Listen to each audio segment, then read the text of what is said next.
जय हिंद दोस्त, आपके अपने यूट्यूब चैनल कोचिंग क्लास में आपका स्वागत है। इसके पिछले वीडियो में हमने लेसन 1 से चैप्टर 1 से तैयारी करने का वादा किया था और हमने उसमें बहुत वस्तुनिष्ठ प्रश्नों में से 5 प्रश्न को सॉल्व कराया था। आज हम उसके आगे के प्रश्नों को लेकर आए हैं।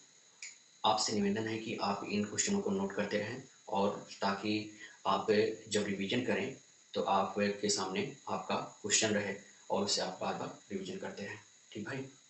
तो आइए देखा जाए क्वेश्चन नंबर 6। क्वेश्चन नंबर 6 का सलूशन देखेंगे। क्वेश्चन नंबर 6 में कह रहा है 2 की घात 3 गुणे 3 गुणे 5 और 2 की घात 3 गुणे 3 का लासा ज्ञात करना है। ये क्वेश्चन यूपी बोर्ड 2023 में यानी प्रीवियस ईयर में आया हुआ क्वेश्चन है। तो यहाँ पे हम 2 की घात 3 गुणे 5 और 2 की घात 3 गुणे 3 का यदि लासा निकालें एलसीएम तो प्रत्येक अभाज्य गुणनखंड में उपस्थित संख्या का कौन सा घात लिया जाएगा? अधिकतम घात। तो यहाँ जैसे 2 है तो 2 का अधिकतम घात कितना होगा? 3। फिर अगला संख्या 3 है, 3 का अधिकतम घात 1 है और अगली संख्या 5 है, 5 का अधिकतम घात 1 है। तो 2 घात 3 का मान 8 आएगा और 3 गुणे 5 15 होगा और 15 8 120 होता है। तो इसका एलसीएम कितना आ गया भाई? 120। तो आप देख रहे हैं इसमें कौन सा पार्ट सही है? इसका तीसरा पार्ट सही है। ठीक है।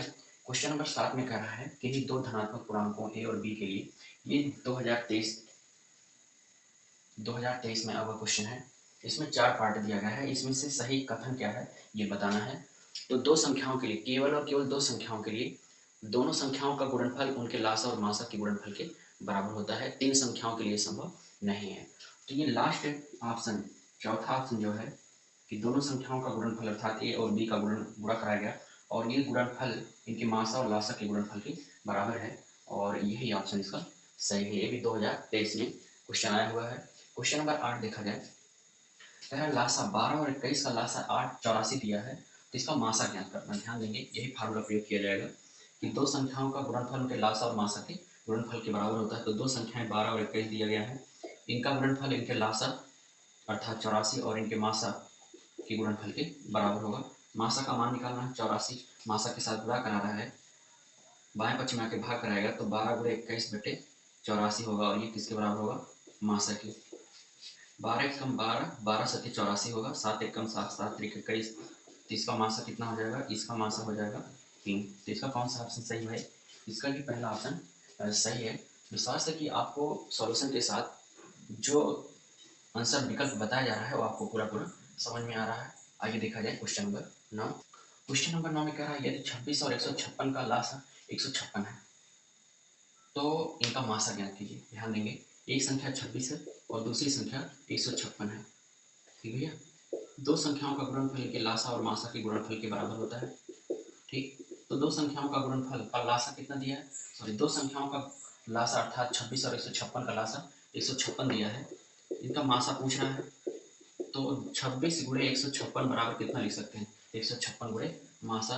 मासा का मान निकालना है 156, बाएं पक्ष में आके भाग कर आएगा तो एक 26 गुणे 156 बटे 156, 156 से 156 कट जाएगा। इसका मासा कितना आ जाएगा भाई? इसका मासा आ जाएगा 26। तो इसमें कौन सा ऑप्शन सही है? इसका दूसरा ऑप्शन सही है। आइए देखा जाए क्वेश्चन नंबर 10।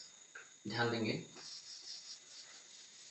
क्वेश्चन नंबर 10 में कह रहा है यदि 65 और 117 की मासा को 65p माइनस 117 के रूप में व्यक्त किया जा सकता है, अर्थात 65 और 117 का जो मासा होगा वो इसके बराबर रख सकते हैं। तो इसमें p का मान ज्ञात करना है। ध्यान देंगे 65 और 117 का एचसीएफ मतलब मासा इसके बराबर है। 65p माइनस 117 के बराबर है तो आपको p का मान ज्ञात करना। तो सबसे पहले 65 और 117 का मासा ज्ञात करेंगे। तो 65 का अभाज्य गुणनखंड करेंगे तो ये हो जाएगा 5 गुणे 13 और 117 का अभाज्य गुणनखंड कितना होगा? 9 गुणे 13, 13 9 में 117 होगा। इसका मासा कितना होगा? एचसीएफ, इसका एचसीएफ होगा कॉमन संख्या 13 है, इसका एचसीएफ हो जाएगा 13। तो ये 13 बराबर 65p माइनस 117 होगा। p का मान निकालना है तो 100 माइनस 117 बाएं पक्ष में आएगा तो प्लस से बदल जाएगा 117 तो 100 हो जाएगा 40। 65p का मान 140 होगा।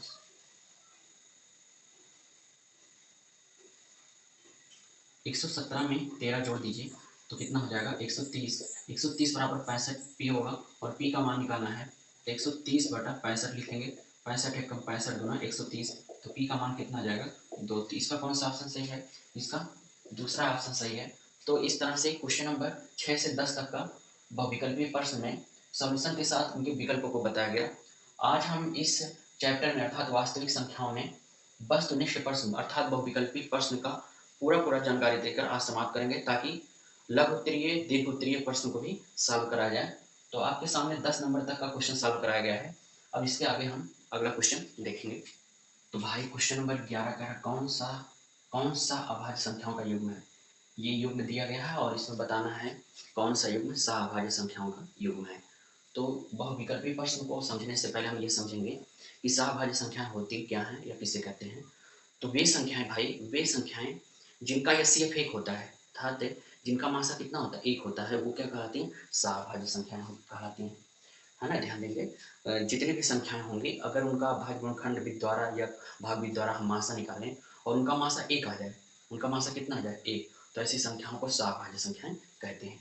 तो ध्यान देंगे इसमें कह रहा है जैसे 18 और 25 ले लिया जाए, तो 18 और 25, 18 का भाज्य गुणनखंड करेंगे तो 2 गुणे 3 आएगा और 25 का 5 गुणे 5 आएगा। तो आप देख रहे हैं इसका एचसीएफ है में कोई कॉमन संख्या इसके अभाज्य गुणनखंड में कोई भी कॉमन संख्या दिखाई नहीं दे रहा है। तो इस स्थिति में हम कॉमन संख्या को 1 मानते हैं। तो 18 और 25 का एचसीएफ कितना आ गया? 1 आ गया। इसलिए आप बता सकते हैं कि 18 और 25 सहअभाज्य संख्या होंगी। तो इस तरह से क्वेश्चन नंबर 11 का सॉल्यूशन देकर के विकल्प बताया गया, आपको समझ में आ जाना चाहिए। आइए देखा जाए क्वेश्चन नंबर 12 में कह रहा है परमेय संख्याएं क्या हैं? परमेय संख्या इसे बताना है कि √2, √3, √9 और √7 कौन सा परमेय संख्या है इसमें।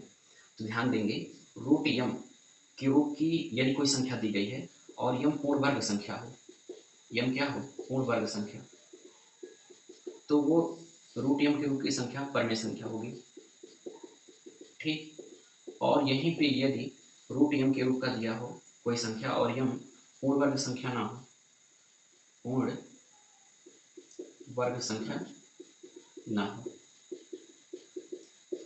तो कहा जाएगा ये जो रूट यम के रूप की संख्या है यह एक अपरमेय संख्या है, यह एक अपरमेय संख्या है।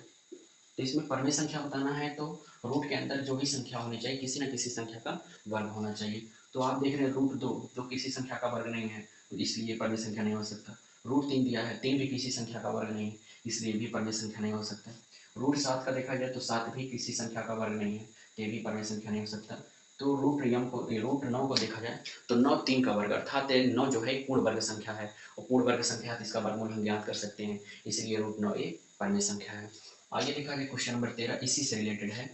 यहाँ कह रहा है निम्नलिखित में अपरमेय संख्या है, इसमें भी 4 ऑप्शन दिया है, इसे बताना है कौन सा अपरमेय संख्या है। √25 है, तो आप देख रहे हैं 25 पूर्ण वर्ग संख्या है, इसलिए ये परमेय संख्या हो जाएगी, अपरमेय संख्या नहीं है। √81 भी पूर्ण वर्ग संख्या है, इसलिए आप बता सकते हैं कि ये भी अपरमेय संख्या नहीं है। 5/3 परमेय संख्याएं वे संख्याएं होती हैं जो जिनका अंश हर यानी अंश में जो संख्या लिखी गई होगी और हर में वो पूर्ण वर्ग संख्या होनी चाहिए, वो पूर्णांक होनी चाहिए, और जो हर में है वो 0 के बराबर, जो संख्या हर में होगा वो पूर्णांक हर में होगा वो 0 के बराबर नहीं होना चाहिए। तो 5 भी पूर्णांक है, 3 भी पूर्णांक है और 3 का मान 0 के बराबर नहीं है, अर्थात हर 0 के बराबर नहीं है, इसलिए भी एक अपरमेय संख्या नहीं है। तो है कौन सा? इसका चौथा ऑप्शन सही है। चौथा में 5 + √2 दिया है और जो एक अपरमेय संख्या है, ठीक भैया। इस तरह से आज हम वस्तुनिष्ठ प्रश्न में क्वेश्चन नंबर 6 से 13 तक का विकल्प सॉल्यूशन के साथ बताया गया और विश्वास है कि आपको ये समझ में आया है। आज हम वस्तुनिष्ठ प्रश्नों को ही समाप्त करते हैं। आगे के वीडियो में हम लघु उत्तरीय दीर्घ उत्तरीय प्रश्नों का सॉल्यूशन देंगे। तब तक के लिए जय हिंद दोस्तों।